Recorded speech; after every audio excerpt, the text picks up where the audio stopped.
Welcome back again once more. One of the things I wanted to stress, I'm getting a little closer here, I can zoom with this camera, which is very cool, is ultimately what it's all about. It's about knowledge of self. It's about knowing who you are. It's not about me. I always said that in the room I had, the online room on Pal Talk. Let me turn the music down a little bit. When people came and they, excuse me, telling me things about me and kind of playing their own games and trying to get a reaction out of me and saying things about me. And it was always curious to me because I opened the room with as a teacher of learning to impart my knowledge, and people were not listening. And I always made the point, this is not about me, this is about you, as I hopefully, as I am the mirror through which you can see yourself more clearly. Because ultimately I'm just a reflection of who you are, and you are a reflection of who I am, and we are just extensions of one another. Because ultimately we are all one. We are all made out of the same material. We human beings.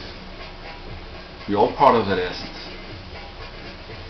And it's really about giving each other that gift, that awareness. And that's what Realize Thrashers is here to do. To help us unite, come together. This is about global community, unity, the global village. That's why the virtual reality, the computers, internet is an amazing opportunity to really bring people together. It is too bad that at this point I'm living in a hotel. I don't have internet access. And otherwise, hopefully soon this will change. That's an amazing experience. If you can, so far at this point, you can already download Pal Talk.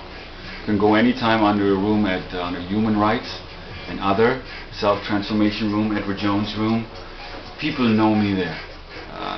The room that I had opened, a room for conscious revolution, was extremely successful. And in the beginning it was very, very challenging, it was very difficult. The people who came in there and how they triggered me and my reactions were very bad. But still people came and stayed for almost 6 months, more than 6 months, daily. We had up to 35 people in the room. It was amazing. But then after that time, people left because it was they didn't really learn anything. They became frustrated. And that was an amazing learning experience for me. But the idea always was, I opened the room and said, this is a community, this is about you, this is about everyone here, this is about us working together and creating community. This is about virtual community building, which is really an amazing idea. And how that is, that experience where you hear people talk about their own experiences. People share poetry, people share music, people share in dialogue. It's amazing.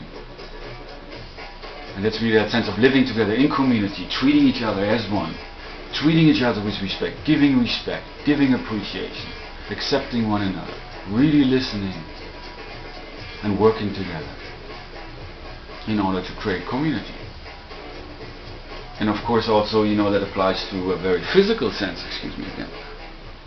of community, of building community, of creating community. Like for example at the 555, I suggested that because I was working there. It's an amazing opportunity. Even though the challenges there, they're always challenges, of course. Our past in this world is filled with challenges. And I really think that it's time now for us to look at those and examine those and see those as lessons and learn our lessons as human beings, coming together, learning that together about our own past, our own responsibility as human beings, how to make this world a better place, how to become organized, how to develop a better social structure, a structure that grows from within. For example, children, as we all are still children regardless of our age, it's built upon our own needs, our own human structure. This is based upon how we learn, how we develop, how we can develop so that we can embrace all. And that's the key. I have a phone call. This is live. I'll be right back. Sorry about that.